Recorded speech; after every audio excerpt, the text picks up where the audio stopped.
Hello दोस्तों, Amazon बहुत सारे सेल इवेंट्स ऑर्गेनाइज करता है।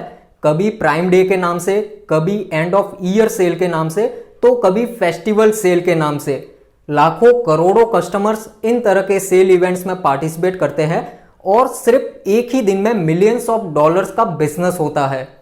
कस्टमर्स की तरह लाखों सेलर्स भी इन तरह के सेल इवेंट्स में पार्टिसिपेट करते हैं अपने प्रोडक्ट्स को सेल करने के लिए, बट सभी को एक जैसा सेल नहीं मिलता है। दो सेलर एक सेल इवेंट में पार्टिसिपेट करते हैं। एक सेलर है ए और दूसरा है बी। ए को 1 करोड़ रुपए का सेल आता है एक सेल इवेंट में, वही बी को सिर्फ 10,000 रुपए का ही सेल आता है। तो क्या रीजन है कि ए को 1 करोड़ रुपए का सेल आ रहा है और बी को सिर्फ 10,000 रुपए का ही सेल आ रहा है? वो कौन से फैक्टर्स है जो कि ए के लिए काम कर रहे हैं but at the same time वही फैक्टर्स बी के लिए काम नहीं कर रहे हैं? तो इस वीडियो में हम यही समझने की कोशिश करेंगे कि इन सेल इवेंट्स में सेलर्स को अनइवन सेल क्यों आता है, यानी किसी सेलर को ज्यादा सेल क्यों आता है और किसी सेलर को कम सेल क्यों आता है। बहुत सारे सेलर्स तो ऐसे होते हैं जिन्हें 0 सेल आता है। तो आइए इसको समझने की कोशिश करते हैं। देखिए, किसी भी सेल इवेंट को ऑर्गेनाइज करने के पीछे अमेजॉन के 2 ऑब्जेक्टिव होते हैं। एक तो ये होता है कि ज्यादा से ज्यादा कस्टमर्स मेरे प्लेटफॉर्म पे आए और वो ज्यादा से ज्यादा प्रोडक्ट्स की शॉपिंग करें। वही दूसरी तरफ जो कस्टमर्स होते हैं उनका ये ऑब्जेक्टिव होता है कि मुझे कम रेट पर अच्छे प्रोडक्ट मिले और जल्दी से जल्दी मिले। तो अमेजॉन अपने खुद का और जो कस्टमर्स है इनका ऑब्जेक्टिव फुलफिल करने के लिए प्रोडक्ट्स को विजिबिलिटी के हिसाब से सेट करता है, यानी जिस प्रोडक्ट की विजिबिलिटी सबसे ज्यादा होगी उसे ज्यादा कस्टमर्स को शो किया जाएगा। तो विजिबिलिटी में सबसे पहले आते हैं एफबीए प्रोडक्ट्स, यानी एफबीए प्रोडक्ट्स की सबसे ज्यादा विजिबिलिटी होती है, इनको सबसे ऊपर दिखाया जाता है। एफबीए प्रोडक्ट्स के नीचे सेलर फ्लैक्स के प्रोडक्ट्स आते हैं, यानी एफबीए प्रोडक्ट्स के नीचे सेलर फ्लैक्स के प्रोडक्ट शो होते हैं।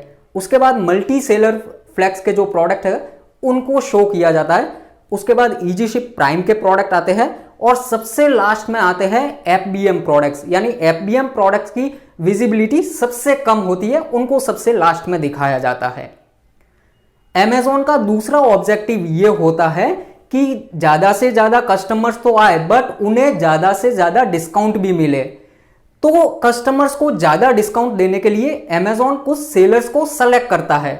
जो क्राइटेरिया रहता है इन तरह के सेलर्स के सिलेक्शन का, उसमें सबसे पहला तो ये होता है कि इन तरह के सेलर्स के पास बहुत ज्यादा ही लिस्टिंग होनी चाहिए। हजारों में अगर उनके पास लिस्टिंग होती है तो अमेजॉन इन तरह के सेलर्स को सेलेक्ट करता है। उनके पास डिस्काउंट देने की कैपेबिलिटी होने चाहिए, वो एफबीए सेलर्स होने चाहिए। तो इस तरह के क्राइटेरिया देखकर अमेजॉन कुछ सेलर्स को सेलेक्ट करता है और उसके बाद अमेजॉन की एक इंटरनल टीम होती है जो कि इन सेलर के साथ कोऑर्डिनेट करती है और उन्हें बताती है कि आपको इस तरह के सेल इवेंट में पार्टिसिपेट करना है और इसके लिए आपको एक एडिशनल डिस्काउंट देना है। अगर वो सेलर एग्री हो जाते हैं तो फिर इनकी जो इंटरनल टीम है वो जो सेल इवेंट है तब तक इनके साथ काम करती है और पूरा का पूरा उनको वर्किंग करके देती है उस तरह के सेल इवेंट के लिए। ये जो सेलर होते हैं ये मोस्टली एफबीए सेलर्स होते हैं और इनके पास काफी ज्यादा लिस्टिंग होती है। तो इन सेलर की जो विजिबिलिटी होती है, इनके प्रोडक्ट्स की जो विजिबिलिटी होती है वो भी काफी अच्छी जगह दिखाई जाती है, यानी जो एफबीए प्रोडक्ट्स है वहीं दिखाई जाती है और ज्यादा से ज्यादा कस्टमर्स को दिखाई जाती है।